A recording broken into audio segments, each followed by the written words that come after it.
It's time for my first Premier League RTG in FC26, and the club we're choosing is West Ham. Not really a surprise because West Ham have been miserable this season. They're literally in the relegation zone. And to think a few years ago they were winning the Conference League. They had a leader like Declan Rice. But now their project is completely fallen apart. But that is precisely why I'm here signing the contract to become the next West Ham manager. And my goal is going to be to take them from relegation fodder to Premier League and Champions League winners. But okay boys, I need to just calm down a bit because I'm looking at this West Ham squad right now and I'm not happy with what I'm seeing. After all these years, their best player is still Jared Bowen. Like, no disrespect, Bowen is awesome. For those of you guys who've been following me for long enough, y'all would know Bowen is a cult hero on the channel. Jared Bowen, good spot, shoots and scores. We get the opener against Atletico and it's Jared Bowen. But that was like 4 to 5 years ago. For West Ham to still have Bowen as their best player kind of means that they really couldn't improve the rest of the team. Up top, they've got a 33-year-old Callum Wilson, Nicholas Fulkrug as well. I mean, he's 32.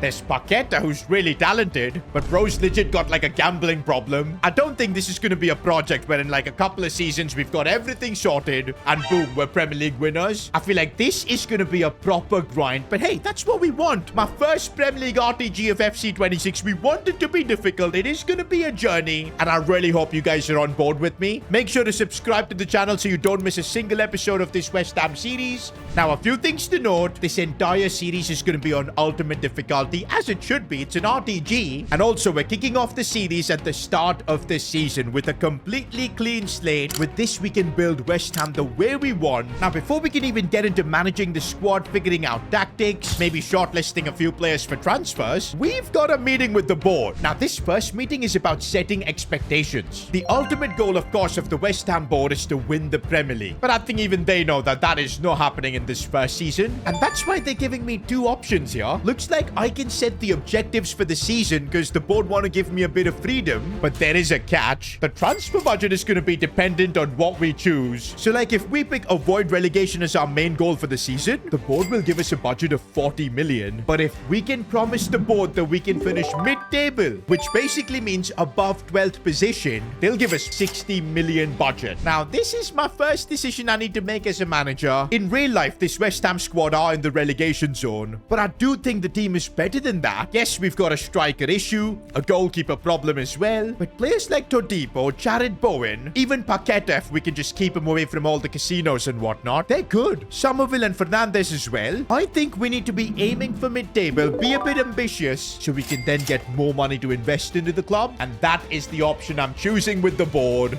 And so 60 million is what we get for the season ahead. Honestly, guys, with 60 million, we could easily make a couple of solid transfers, potentially sell a few players and make a third transfer even. This puts us in a really good spot. Until I realized the board also had more restrictions to put on us. Number one, they don't want us to sign any players above an 80 overall. I guess they want to develop their own superstars, so it makes sense. But number two is an interesting one. They want us to find the next Declan Rice, basically a suitable English CDM. And to be fair, we've got Thomas Souček in there who's 30. I can see why the board want us to find the next Declan Rice. That is going to be a bit of a hunt to do. Especially, don't forget, he's got to be less than an 80 overall as well. But our final challenge is very interesting from the board. They want us to kickstart the West Ham Youth Academy, and this season itself scout 2 players that end up getting 10 appearances each. That is a lofty goal from the board. But honestly, I don't feel like this board is being unreasonable. They're not asking us to sell any players. They're not taking any money away from us. They're giving us a lot of choices, and they're asking us to make long-term decisions. So far, boys, for once, I'm really happy with the board, and I guess the only thing left is to get to work.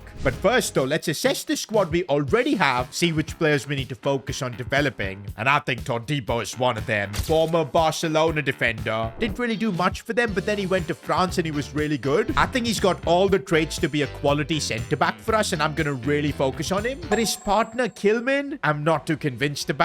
He's 28 as well. We've got Mavropanos, again, just 76 rated. We've got staggered out on loan, which is so annoying because he would have been an amazing centre-back to have. I guess centre-back is going to be on my transfer targets, but so is goalkeeper because we've got Areola in there. There's Fabianski as backup, but he's old. Hermansen is the 24-year-old keeper that West Ham signed, but he's not really had a good time with them. And being only 76, I think he's going to leak so many goals in the Premier League. I'm happy with Wan-Bissaka though. I think he's going to be an awesome right back, a lot of experience. And I think he's the only player in the team that's got a playstyle plus. And talking about playstyles, in this series, we are going to bring back the stuff you guys love. Player of the episodes, goal of the season. All of that is coming back. And here's how it's going to work. Every episode, you guys are going to vote for the player of the episode. And the winner is going to get a silver playstyle added on to them, which I feel like with this team that we've got is going to be huge. But the real fun happens at the end of the season, where for the award winners like goal of the season, player of the season, we'll get to give our players playstyle pluses, and you guys know how crazy that could end up being. Trust me boys, this West Ham series is going to be absolutely epic, and there's a lot more cool stuff to come.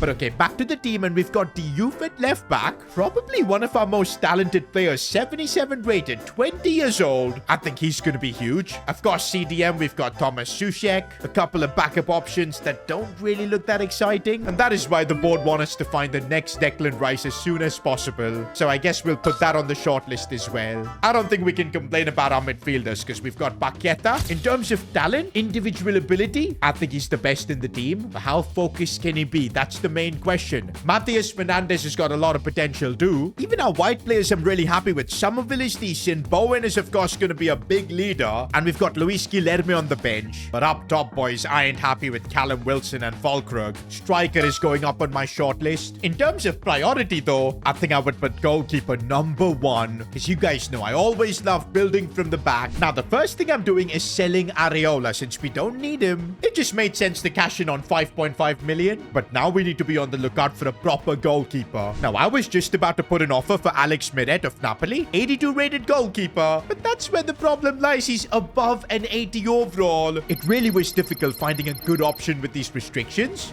But I did find Dorte Petrovic. I remember he was a Chelsea player, then loaned out to Strasbourg, which is kind of like a feeder club of Chelsea. I don't know what kind of money laundering has Petrovic been involved in, but I think he's a very good player. 80 rated, 25 years old. This is the kind of goalkeeper we want to build our backline on. Now, I really don't want this to be expensive because I've got so many other positions to sort out. We'll try and see if we can get a deal at 24 million. But they've straight away countered at 30.5. Okay, with some clever negotiating, we've brought it down to 27.7, and in the end we were able to secure a deal at 27 million. This is the first signing of my era at West Ham. We've got our number 1. But just with one signing, our budget is down to 36 million, and we've still got like 3 positions left on our shortlist. I know the board want me to try and find the next Declan Rice, but I kind of feel like the striker position is way more important, because if we don't have a reliable goal scorer in the Premier League, we might as well just book our spot in the Championship. Now, while I'm on the lookout for strikers, the 80 overall rule is really causing us trouble, but Liam Delap is really an option. 6'1", 22 years old, the potential is there, and for some reason, just by looking at his face, he looks like the perfect West Ham player. What's that supposed to mean? Only thing is I'm wondering how we can lure him from Chelsea.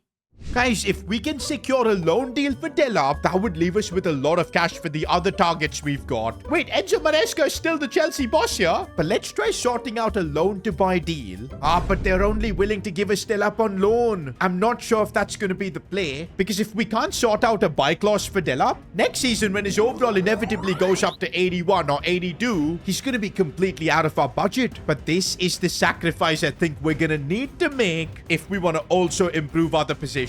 I think we're gonna have to do it, boys. A loan deal. I never usually do these. We'll sort this loan out for 1 year, because I'm sure at the end of it, I would want to try and get Delap on a permanent deal, especially if he plays well. And they want us to pay 60% of the wages. Nah.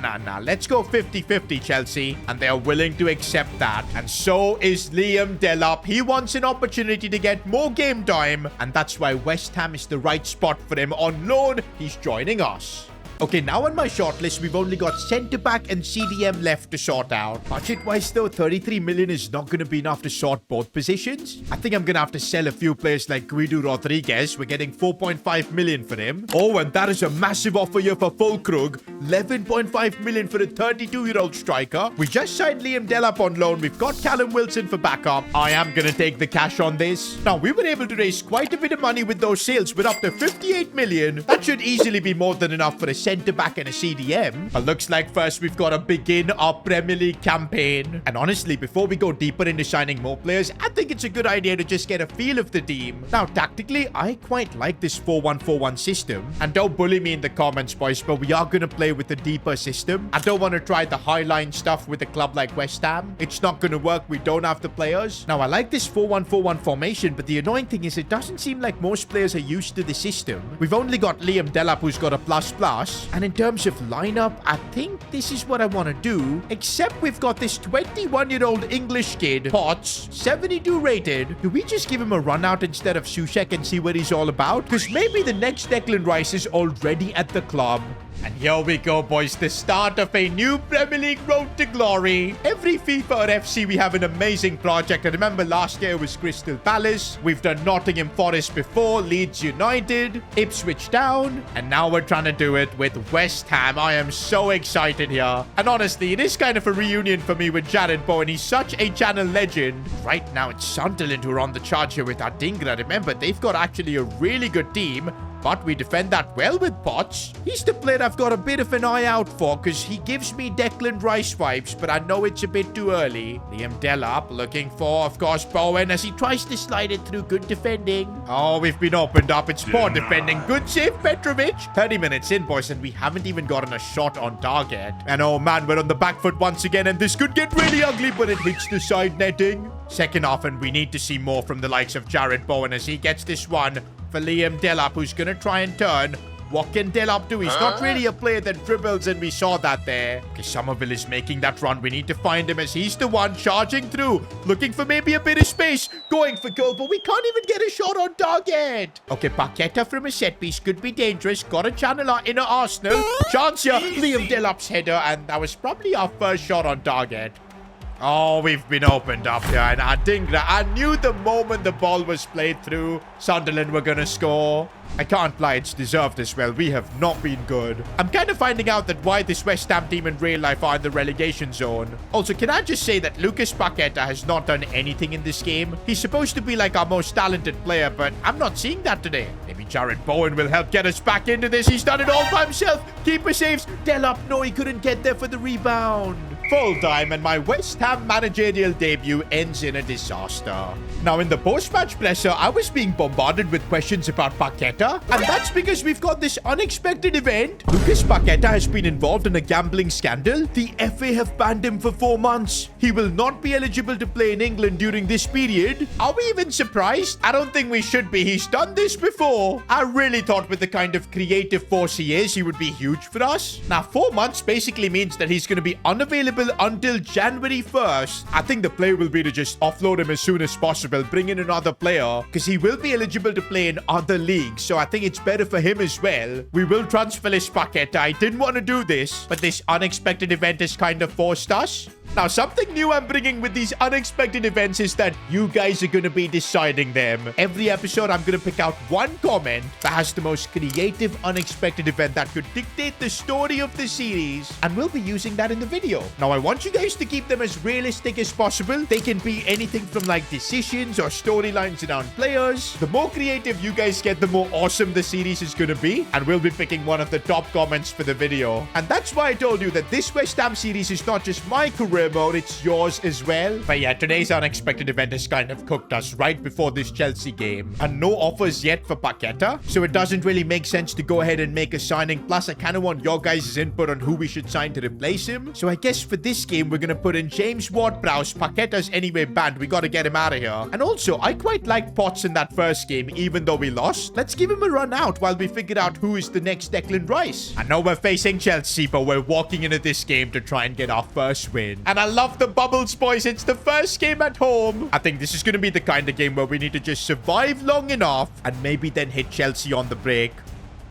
But, I mean, that is not going well as Cole Palmer scores in 8 minutes. Right now, guys, it just feels like we cannot compete. There's still so much we need to do to figure this squad out. And we're yet to even score our first goal with West Ham. That's the annoying part. I'm wondering right now who is even in contention for player of the episode. Kind of feels like nobody. Chelsea, guys, are totally playing us off the park here as Palmer sets up Memphis Depay. What's Depay doing at Chelsea? I think this game has kind of made me realize now where should our next priority be for signings. Definitely centre back because we're conceding way too easily. Do you know what? Since it basically looks like we're cooked, I'm going to bring on Luis Guilherme for Somerville. And actually, that's all we can do. We don't really have any other good options on the bench. Ward-Prowse is actually having a good game as he looks for Jared Bowen, finding a bit of space, forcing a save. Do you know what? Forget about winning this game against Chelsea. I just want to get a goal. Just a bit of hope for us to cling on to. A few moments later. Palmer again. Oh, did you see that fake shot? I can't believe he's just done me like that. Cole Palmer has just sat our defense down. Referee, just put me out of my misery. End this game right here because it's horrible. Kilman almost murdered someone there. And finally, this game ends. What a disaster. Well, one thing's evident that this West Ham road to glory is going to be a long, long journey. And we better buckle up. Guys, we're literally not getting a single offer for Paqueta, and that is a huge issue. Because of his ban, maybe other clubs don't trust him. And the problem for us is unless we sell him, we can't really bring in a replacement. We've got other positions to strengthen. I mean, we still need to bring in a centre-back, a CDM, and of course now a centre-mid as well. Now, this budget of 58 million should be good to bring in maybe 2 players. But 3, I very much doubt it. We need to get the cash from Paqueta. But the clock is running out as well. Less than a week until the window shuts. And we've got so much to do. Apart from like our signings, we need to set up our youth academy as well. We also need to figure out a way to get out of the relegation zone. 2 games, 2 losses. One thing's for sure, we are in a proper road to glory grind.